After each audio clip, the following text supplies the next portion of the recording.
Cassette número 2, la entrevista es al señor Ámsterdam. Y en su casa se hablaba de estas persecuciones, se hablaba de la situación judía, recuerda, usted decía que se hablaba de política, usted recuerda... Sí, todos hablaba de la política, del gobierno, la política y todo lo demás. ¿Qué se decía?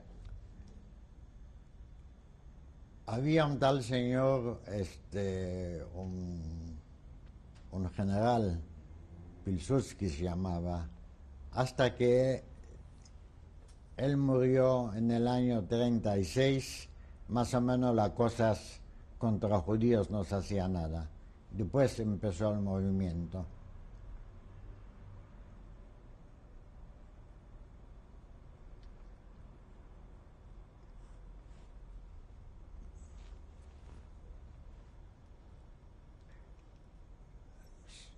Se ponían los polacos frente a los negocios judíos y decían a los polacos que no entren a comprar en los negocios judíos.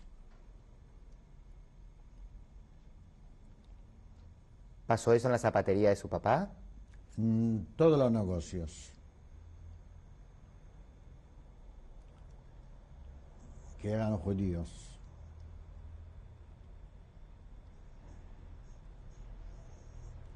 Mayormente estaban concentrados en dos lugares,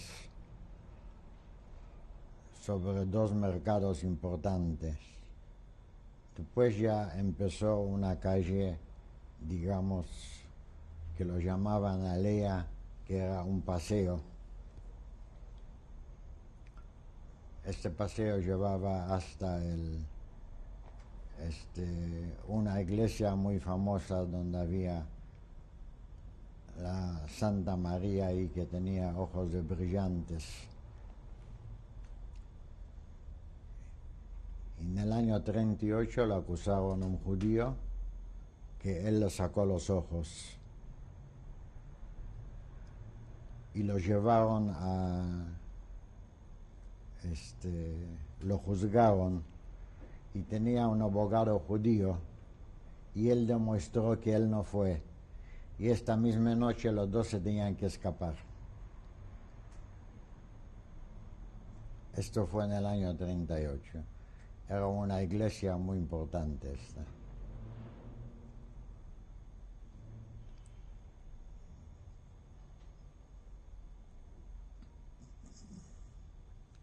Porque siempre que aparecía, y un día apareció que le faltaban los dos ojos brillantes, y acusaron a un judío que llevaron preso.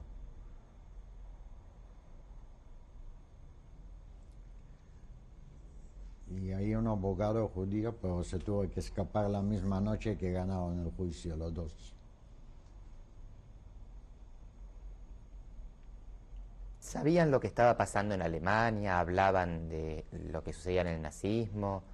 En el año, claro, en el año 38, mi papá tenía un hermano y él tenía una hija y un yerno y dos nenas. Así que cuando le expulsaron de Alemania, de Frankfurt, entonces vinieron a vivir con nosotros, vivieron durante 6 meses más o menos.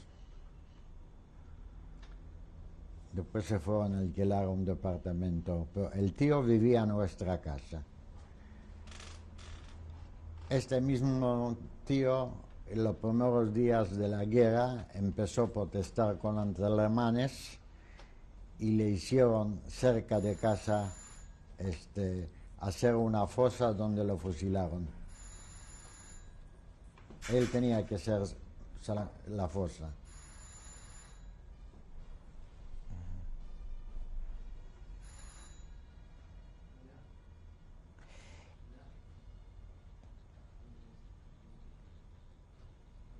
¿Y qué le contaba él de lo que había sucedido en Alemania, de por qué lo expulsaron? ¿Recuerda qué es lo que él decía? Que expulsaron a todos los judíos, fue a la noche de cristal. Expulsaron a casi todos. tuvieron que dejar todo, todo, todo. Y venir así como estaban.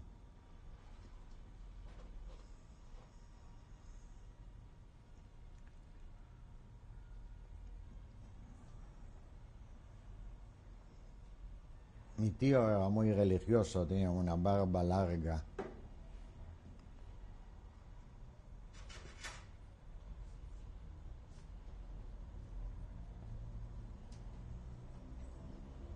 Él vivía con nosotros hasta el día que lo mataron.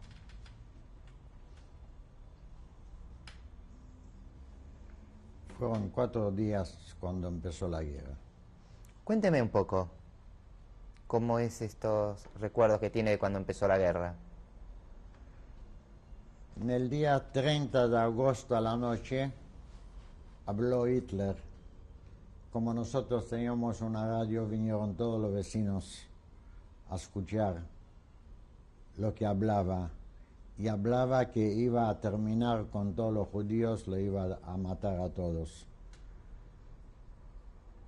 Y el día siguiente, el 1 de septiembre, a las 5 de la mañana, ya aparecían aviones que hacían svásticas en el cielo. No bombardearon. A los 3 días, las tropas alemanas ya estaban en nuestra ciudad porque era muy cerca de la frontera alemana. Le habían puesto una emboscada al ejército polaco. Ellos se preparaban para atacar y los alemanes aparecieron de noche con reflectores muy potentes, que se quedaron todos ciegos y mataron casi a todos. Uno que otro se pudo escapar.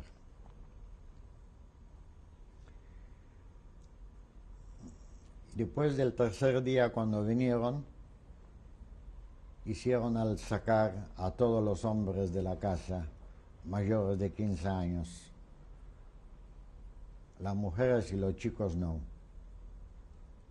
Entonces, era para asustar a la gente, nos tiraban todos al suelo. Estuvimos desde la 1 de la tarde hasta las 8 de la noche tirados y dijeron que tanques van a pasar encima de nosotros. Era para asustar a todos. Y después a las 10 de la noche abrieron la iglesia, nos pusieron todos adentro ahí. Y a las 6 de la mañana la abrieron y a las 8 de la mañana nos soltaron todos, podíamos ir cada uno a su casa.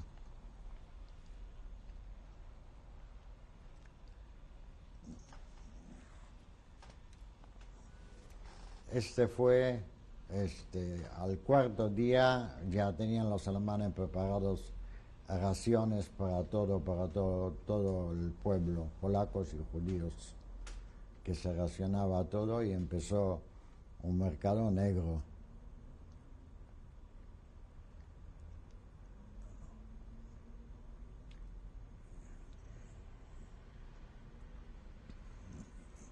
Y después, a los pocos meses, obligaban a los judíos a usar en el brazo izquierdo las cosas con Magán David puesto, que todos los judíos tenían que usar.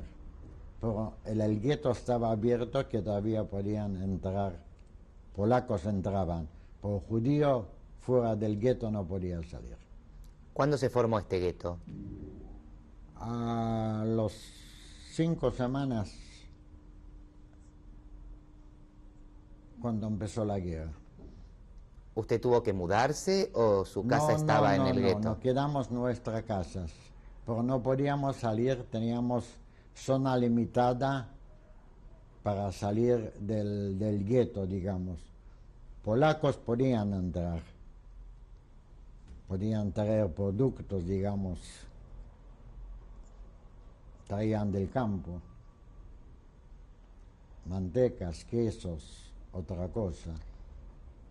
Ahora los demás productos, azúcar y todo esto había que comprar en mercado negro.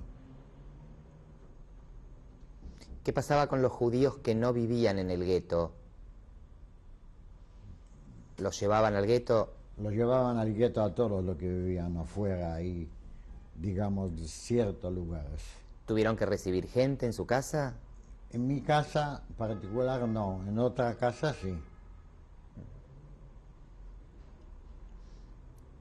¿Y su papá seguía con la zapatería? Sí. Ya no era la zapatería, ya había que liquidar. Ya mi papá vendía cuero solamente.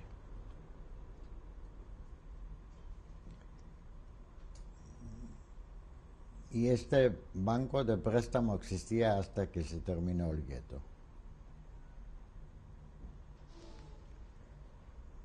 Así que durante el gueto seguían prestando dinero. ¿Cómo?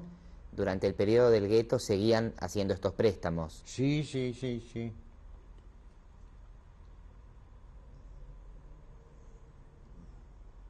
Era insignificante, digamos, la suma, pero para un pobre era mucha plata. Y lo devolvían durante el año. Devolvían este y sacaban otro, así seguía la rueda esta. El gueto ya empezó a hacer cosas muy... A mí, digamos, después empezaron a agarrar gente de la calle, los alemanes, y mandaban a limpiarlo,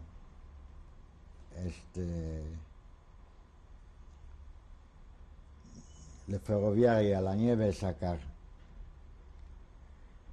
Y después un día me agarraron y me mandaron a un lugar donde tenía contacto durante un año, un mes, a la frontera rusa.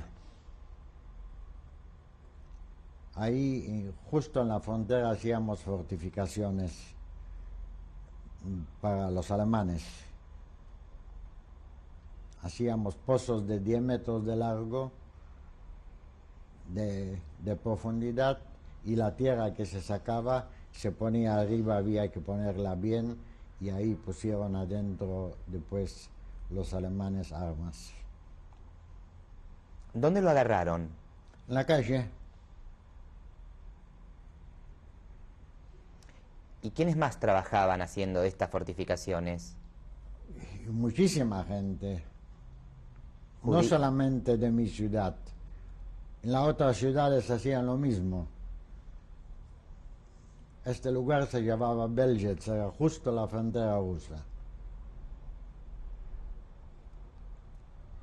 ¿Y ese mes tuvo contacto con su familia? Sí. Después le dijeron dónde estábamos. Y nos podían mandar comida inclusive. Todas las semanas. Una vez por semana. Y cada uno con su nombre le repartían después estos paquetes. Y después de un mes nos disolvieron y nos mandaron a casa de vuelta. Y así muchas veces me agarraron para limpiar el riel de la nieve. Y en una noche me acuerdo me escapé y la riel estaba alto, digamos, unos 2 metros de la ruta a la altura, y yo me quise escapar una noche. Y entré en la nieve y después no podía salir porque no podía mover las piernas. Pero me escapé, eran las 10 de la noche. Yo tenía un pase que tenía un problema, que me habían operado de una uña encarnada, que me había dado un médico, que después de esto le mandaron a este médico en Buchenwald y yo lo encontré vivo. Él ya estuvo 4 años ahí.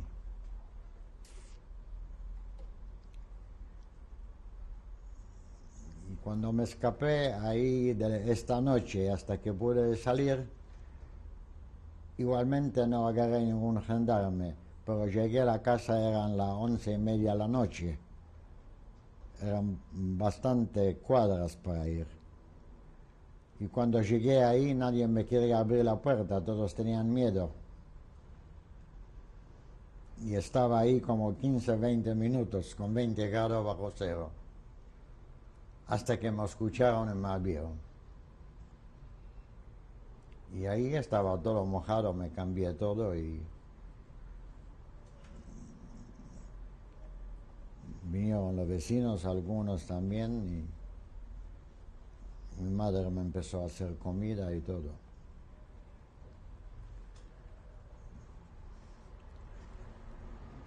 ¿Y no lo vieron, no lo vinieron a buscar por esta fuga? ¿Cuál? No, no, sí no sabían. Agarraban gente y lo dejaban ahí. Por el camino de allá hasta ahí no encontré ningún gendarme a la noche, a pesar que después de la noche era toque de queda.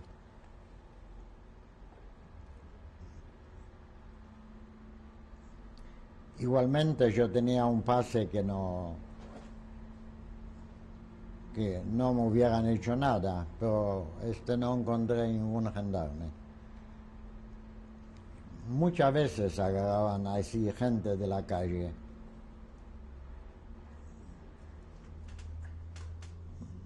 ¿Había algún tipo de vida cultural en el gueto? ¿Un qué? ¿Vida cultural? Sí, hasta que se liquidó el gueto grande, sí que había.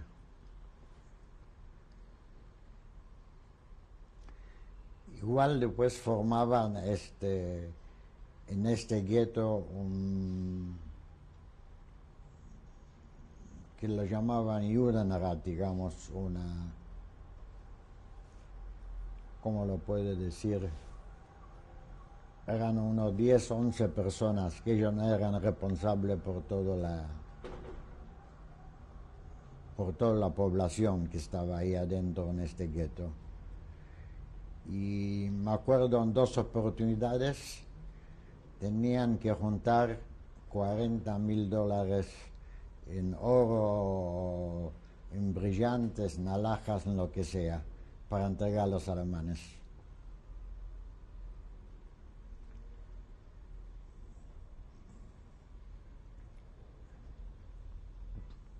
¿Cómo se enteró de eso? ¿Quién, yo? No tenía que enterarme si todos sabían. Era llamaban de este Judenrat y le avisaban a toda la gente que cada uno tiene que traer algo. Hasta juntar la suma de esto. 2 oportunidades. El primero era unos 6 meses cuando empezó la guerra. Y el segundo fue otros 6 meses después.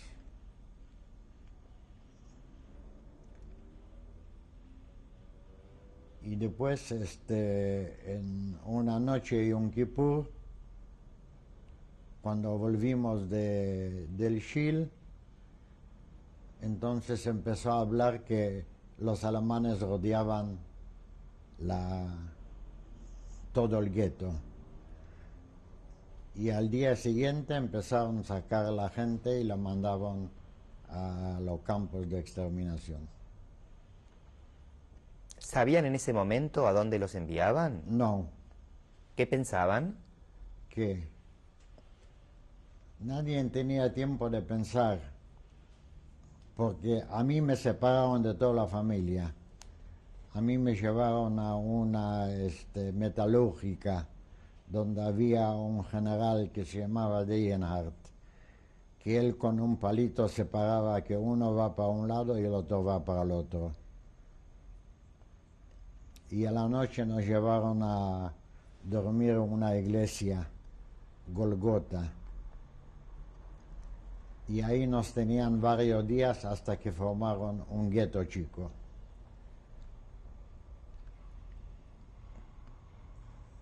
En este gueto chico cuando ya estaba hecho, fuimos nosotros a vivir. Y yo fui a trabajar después, cada uno fue a otro, había varios lugares para ir a trabajar.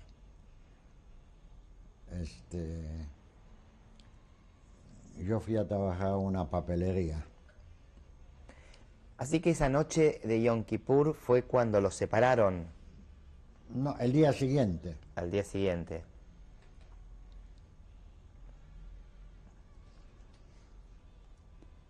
¿Y su familia? No supe más nada de nadie.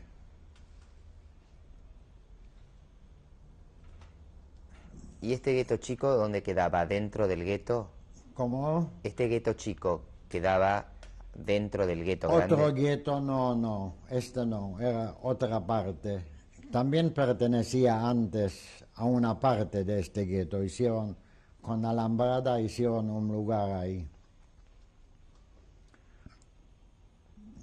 Yo después de unos meses que trabajé en la papelería, me fui a un búnker donde me escondía un mes más o menos. En este búnker vi como un día, cuando se paraban los muchachos para mandar al campo de exterminación, uno sacó un revólver y 17 gendarmes escaparon por un judío, con ametralladoras y todos. Después, cuando vieron que no funcionaba, lo llevaron a él, lo colgaron de los pies sobre la plaza para que todos vean. Y después sacaron cada décimo de esto y pusieron contra la pared y lo mataban. Yo estaba en el búnker, miraba por la ventanilla que daba justo ahí a esta placita, porque era la última casa del gueto. ¿Qué era este búnker? Como un búnker que hicimos nosotros, que había un primo mío, otro muchacho, una familia con un chico, y más o menos cuando la gente empezó a venir del trabajo a las 3:30 de la tarde, salíamos de ahí. Vivíamos ahí 5 en una pieza. Después de unos meses vinieron 2 amigos de mi hermano que se llamaban Cantor y nos llevaban afuera de la ciudad, que habíamos hecho un camino para salir fuera del gueto de noche. ¿Desde este búnker habían hecho un camino? No de este búnker, era otro búnker. Este búnker hicimos, éramos pocos hermanos. En este búnker ahí había muchachos que salían de noche, mataban a algunos alemanes, trajeron las armas y los uniformes adentro ahí, y los escondía ahí. Después, cuando nos sacaron a estos muchachos a un bosque donde llegamos a la noche, cuando llegamos los alemanes ya nos esperaban. Éramos 21 y quedamos 2 vivos. Cuénteme, antes de salir de este gueto chico, usted me decía que... Nos llevaron, yo no sabía dónde nos llevan. Sí, dígame. Usted dice que lo llevaron a un lugar, a una metalúrgica. No, esta metalúrgica fue el día cuando llevaban a mi padre a un lado, a mí me separaban al otro. La gente joven que servía para trabajar, lo separaban a otro lado. ¿Y en este gueto chico tenía alguna información de su familia? No, ninguna. Ya sabíamos que estaban muertos. Porque un día cuando trabajamos en Ariel, vino uno que se escapó de ahí y nos contó de todo. Así como supimos que todos murieron. ¿Qué les contó?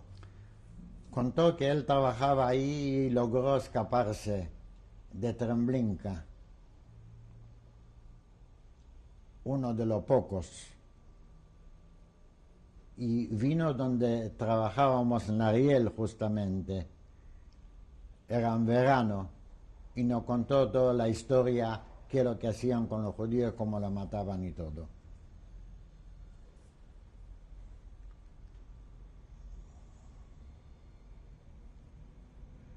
Lo que yo le empecé a contar en principio, cuando llegamos a este bosquecito, los alemanes nos estaban esperando porque nos habían dilatado a los polacos. Había dos grupos de polacos, uno que era antisemita y uno que era del pueblo. Y estos fue que nos dilataron. Y después estos dos a nosotros, los alemanes con los bayonetas estaban tocando, y cuando éramos vivos nos llevaron los dos en un camión, nos llevaron a la cárcel. Estuvimos en la cárcel ahí unos, no sé, perdimos la noción del tiempo, 4 o 5 meses, y todos los días a la mañana, antes de darnos el desayuno, un poco, un pedacito de pan y un poco de café negro. Pusieron un revólver al lado de la sien, a mí y el otro, cada uno en otra pieza. Y me preguntaban cómo se llamaba la gente que nos llevaron ahí. Y yo dije que no sé, no los conocía. Nos vinieron a buscar y nos llevaron y todos los días la misma cosa. Hasta que un día nos mandaron a una fábrica que se llamaba Hasak, que se hacía municiones ahí también. Y después de esto estuvimos 3 días ahí y nos mandaron de vuelta al gueto chico.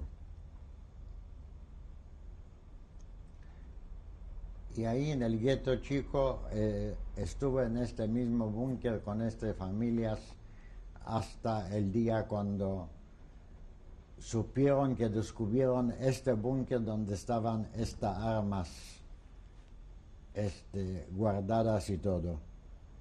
Ahí fue la liquidación de este gueto chico, donde nos llevaron todos a una ¿cómo se llama? Una fundición de hierro.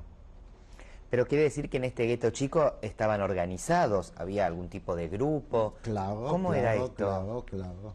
¿Qué organización? Estos dos eran amigos de mi hermano que yo lo conocía, se llamaban Cantor. Yo vivía en una pieza, éramos 5, y vivía con nosotros uno que era un ingeniero de Cracovia. Y de noche entraban a mirar si no hay alguna búnker, la cama, había ahí. Y el muchacho dijo, si nos vienen a buscar acá, ellos mueren y nosotros morimos. Bueno, vamos a dejar acá.